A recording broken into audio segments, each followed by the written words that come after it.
what would you have parents think about when the sibling is the donor? Or consider when the sibling may be the donor, is likely to be the donor? Well, we did have a rule at Dana-Farber, which was that any child who was 4 years old or older would meet with a psychologist before before the process went ahead, that they would be the donor. And it was to be sure that they understood what they were being asked to do and what they weren't being asked to do. And that means that they were being asked to give some stem cells, and they were not being asked to save their brother or sister's life. And that they understood, and that was really the limits of what they were being asked to do. And that they knew what the process was that they were going to go through. So it was both giving practical information and checking out that they didn't have too high expectations, that they would then be blaming themselves if things went wrong. And which they could do. Right? This transplant is a complicated and sometimes dangerous procedure, but getting better and better all the time, but still with statistics, you want to remember the ones that are not so great. And because quite often the situation would be when the child came to meet with us that the parents might have done one of three things. One, they might have told the child that presented it in such a way that the child was feeling that it was necessary for them to do it to save their brother or sister's life, and i.e. they had no choice whatsoever.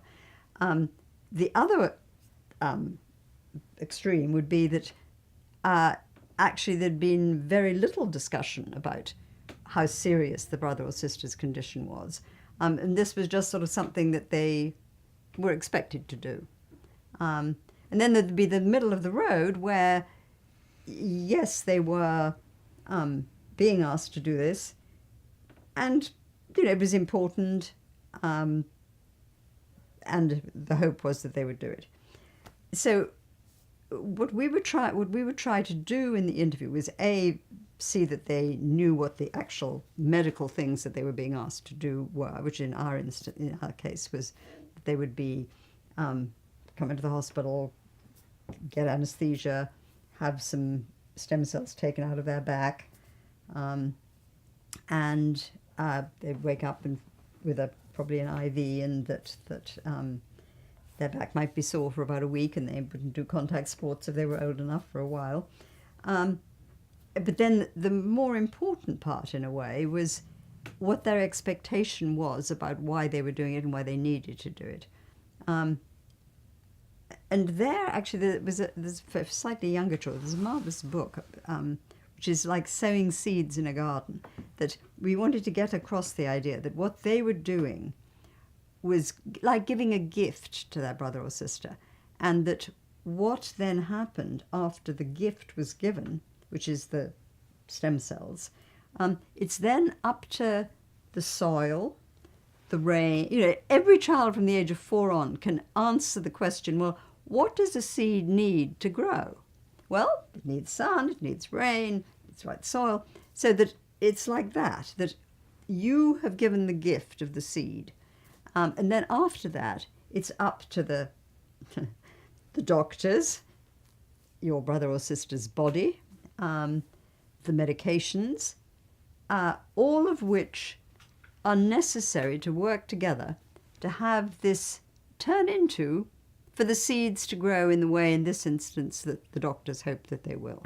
So you have done all you can by giving this gift, and that after that, it is up to everybody else and not at all up to you what happens. And then if it was a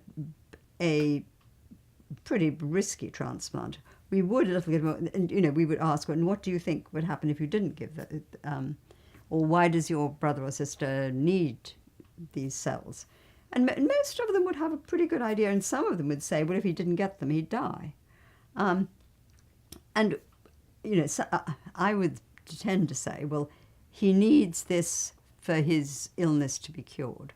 This is giving him the best chance that he has of getting through this illness. Therefore, you are you're giving this gift, you are contributing, but that's the end. So do you understand that if anything does not go right, that it has nothing to do with you? And almost always from children of 4 onwards would say, yes, we do understand.